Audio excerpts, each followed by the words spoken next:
இஸ்லாமியர்கள் விவகாரம். மோடியிடம் சரண்டரான ராகுல் காந்தி, மு.க.ஸ்டாலின். வணக்கம் நண்பர்களே. இந்தியாவில் உள்ள அரசியல்வாதிகள் தங்களது சுய லாபத்துக்காக மக்களை இந்துக்கள் அல்லாதவர்கள் என்று அரசியல் செய்து வருகிறார்கள். குறிப்பாக காங்கிரஸ், திமுக போன்ற கட்சிகளை எடுத்துக்கொண்டால் இந்துக்களுக்கு எதிராகவும் சிறுபான்மையினருக்கு ஆதரவாகவும் அரசியல் செய்கிறார்கள். அதில் மு.க.ஸ்டாலினை எடுத்துக்கொண்டால் முழுக்க முஸ்லிம்களின் ஆதரவாளனாக தன்னை வெளிப்படுத்திக் கொண்டு வருகிறார். அதனால்தான் கோவையில் கார் குண்டுவெடிப்பு சம்பவம் நடந்தபோது அது IS தீவிரவாதிகளின் தாக்குதல் என்று தேசிய புலனாய்வு முகமை சொல்வதற்கு முன்பு வரை அதற்கு மறுப்பு தெரிவித்து வந்தார். அந்த அளவுக்கு திமுகவின் வாக்கு வங்கியான இஸ்லாமியர்களை காப்பாற்ற அரும்பாடு படுவார் ஸ்டாலின். என்றாலும் தற்போது ஜம்மு காஷ்மீர் தாக்குதல் விவகாரத்தில் ராகுல் காந்தியும் மு.க.ஸ்டாலினும் பல்டி அடித்திருக்கிறார்கள். இதற்கு முக்கிய காரணம் என்னவென்றால், அந்த தீவிரவாதிகள் தாங்கள் தாக்குதல் நடத்துவதற்கு முன்பு அந்த ஆண்களை முஸ்லிம்களா முஸ்லிம் அல்லாதவர்களா என்பதை பரிசோதனை செய்துவிட்டுதான் சுட்டு வீழ்த்தியிருக்கிறார்கள். இந்திய அளவில் உள்ள மக்களிடையில் கடுமையான கொந்தளிப்பை ஏற்படுத்தியிருக்கிறது. அதன் காரணமாகவே இந்த நேரத்தில் இந்த விஷயத்திலும் நாம் அரசியல் செய்தால் ஒட்டுமொத்த இந்து மக்களும் கொந்தளித்து விடுவார்கள் என்பதனால் இந்த விஷயத்தில் மத்திய அரசு எடுக்கும் அனைத்து நடவடிக்கைகளுக்கும் காங்கிரஸ் கட்சி உறுதுணையாக இருக்கும் என்று ராகுல் காந்தி அறிவித்தது போன்று தற்போது மு.க.ஸ்டாலினும் அறிவித்திருக்கிறார். அந்த அளவுக்கு இத்தனை காலம் நடந்த தாக்குதல்களை விட இது மத ரீதியான ஒரு மிகப்பெரிய புகைச்சலை ஏற்படுத்தியுள்ளது.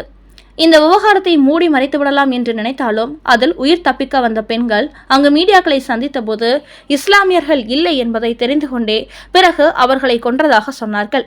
இந்த செய்தி பெரிய அளவில் மக்களை போய் சேர்ந்துவிட்டது.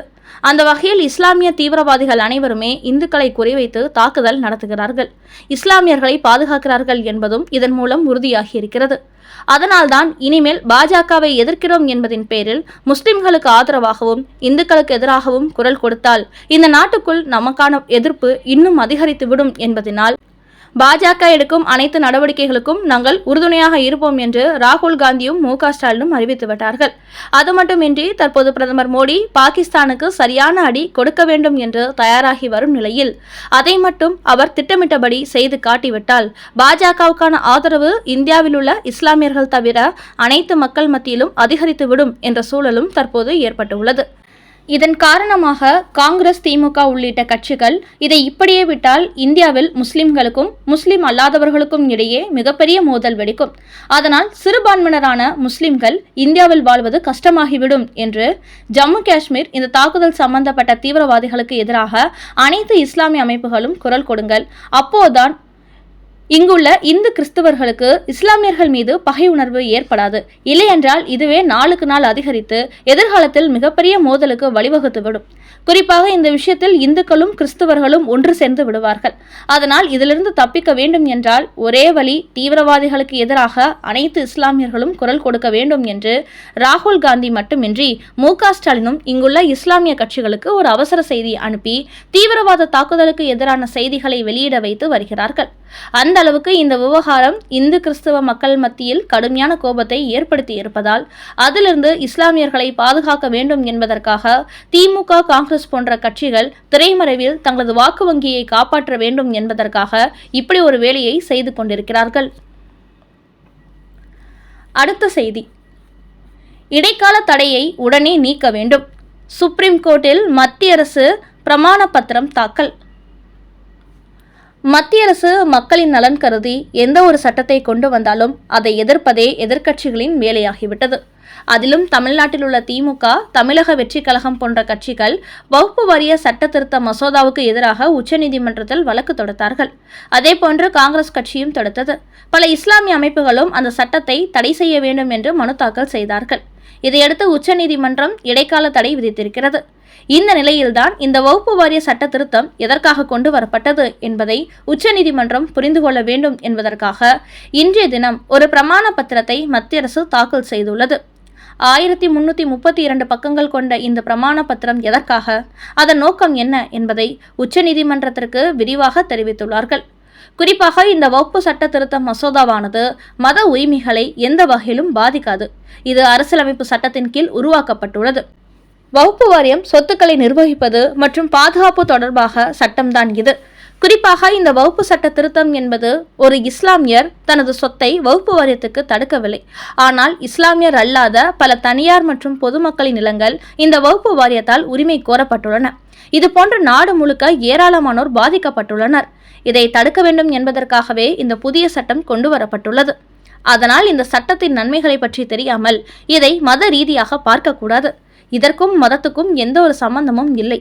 இஸ்லாமிய அல்லாத தனிநபர்களின் சொத்துக்கள் இந்த வகுப்பு வாரியத்தால் அபகரிக்கப்பட்டு வருவதை தடுத்து நிறுத்தவே இந்த புதிய சட்டம் என்பதை புரிந்து கொள்ள வேண்டும் என்று சொல்லி அது குறித்த வந்துள்ள மொத்த புகார்களையும் உச்சநீதிமன்றத்தில் சுட்டிக்காட்டியுள்ள பாஜக அரசு இந்த வகுப்பு வாரிய சட்ட திருத்தத்தை எதிர்க்கும் அனைத்து மனுக்களையும் தள்ளுபடி செய்ய வேண்டும். இந்த மசோதாவை உடனடியாக நடைமுறைக்கு கொண்டு வந்தால்தான் பாதிக்கப்பட்ட மக்களின் சொத்துக்களை அவர்களிடத்தில் மீட்டு கொடுக்க முடியும் என்றும் அந்த பிரமாண பத்திரத்தில் தெரிவிக்கப்பட்டுள்ளது. இப்படி அனைத்து ஆதாரங்களையும் மத்திய அரசு உச்சநீதிமன்றத்தில் தெரிவித்துவிட்டதால் கூடிய சீக்கிரமே வகுப்பு வாரிய திருத்த மசோதாவுக்கு விதித்திருந்த இடைக்கால தடையை நீக்கி விடுவார்கள் என்பது தெரிய வந்துள்ளது. அடுத்த செய்தி, இஸ்லாமியர்களின் ஓட்டு பிச்சைக்காக பொய் செய்தி வெளியிடும் திருமாவளவன். விடுதலை சிறுத்தை என்ற தலித் கட்சி நடத்தி வரும் திருமாவளவன் தனது கட்சியில் சில இஸ்லாமியர்களை வைத்துக்கொண்டு அவர்களின் ஓட்டுக்காக தீவிரவாத இஸ்லாமிய அமைப்புகளுக்கு தொடர்ந்து ஆதரவாக குரல் கொடுத்து வருகிறார். அந்த வகையில் ஜம்மு காஷ்மீர் தாக்குதலுக்கு பிறகு அதை எதிர்ப்பது போல் செய்தி வெளியிட்டாலும் இன்னொரு பக்கம் இஸ்லாமியர்களை பாதுகாக்க வேண்டும் என்ற வேலையிலும் இவர் ஈடுபட்டு வருகிறார்.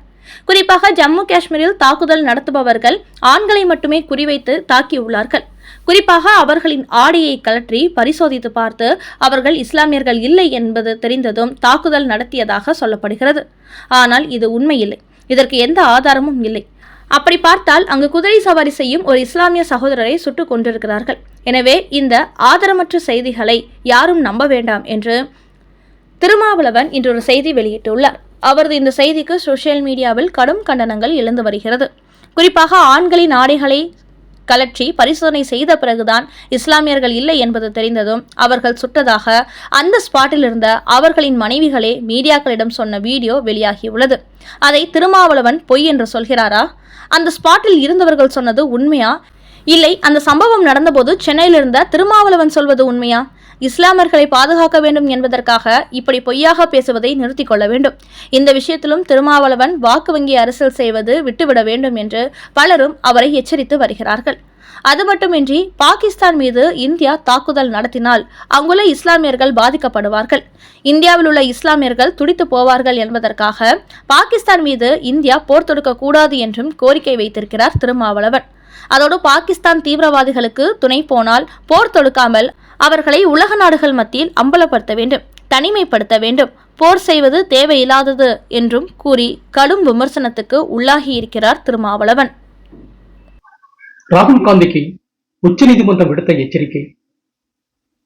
காங்கிரஸ் கட்சியின் ராகுல் காந்தியை பொறுத்தவரை பாரதிய ஜனதா கட்சியினர் யாரையெல்லாம் தங்களது தலைவராக போற்றுகிறார்களோ அவர்களையெல்லாம் இவர் மோசமான முறையில் விமர்சிப்பார். அப்படித்தான் தான் நடத்திய பாரத ஜூடோ யாத்திரையின் போது சுதந்திர போராட்ட வீரர் சாவர்கர் குறித்து அவதூறான கருத்துக்களை வெளியிட்டார் ராகுல் காந்தி. அவரது இந்த பேச்சுக்கு எதிராக பாண்டே என்பவர் உத்தரப்பிரதேச நீதிமன்றத்தில் வழக்கு தொடுத்தார். ஆனால் அந்த வழக்கை ரத்து செய்யுமாறு உச்ச நீதிமன்றத்தில் வழக்கு தொடுத்தார் ராகுல் காந்தி. இப்போது பார்த்தா உச்ச நீதிமன்றமும் அவருக்கு எதிராக திரும்பி இருக்கிறது. இன்று நடைபெற்ற விசாரணையின் போது சுதந்திர போராட்ட வீரர்களுக்கு எதிரான பொறுப்பற்ற பேச்சுக்களை அனுமதிக்க முடியாது.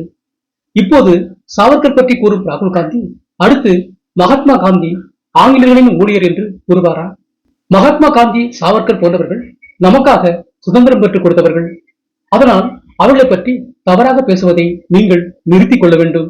இனிமேல் இதுபோன்று நீங்கள் பேசினால் உச்ச நீதிமன்றமே முன்வந்து உங்கள் மீது நடவடிக்கை எடுப்போம் என்று ராகுல் காந்திக்கு உச்ச நீதிமன்றம் ஒரு எச்சரிக்கை மணி அடித்துள்ளார்கள்.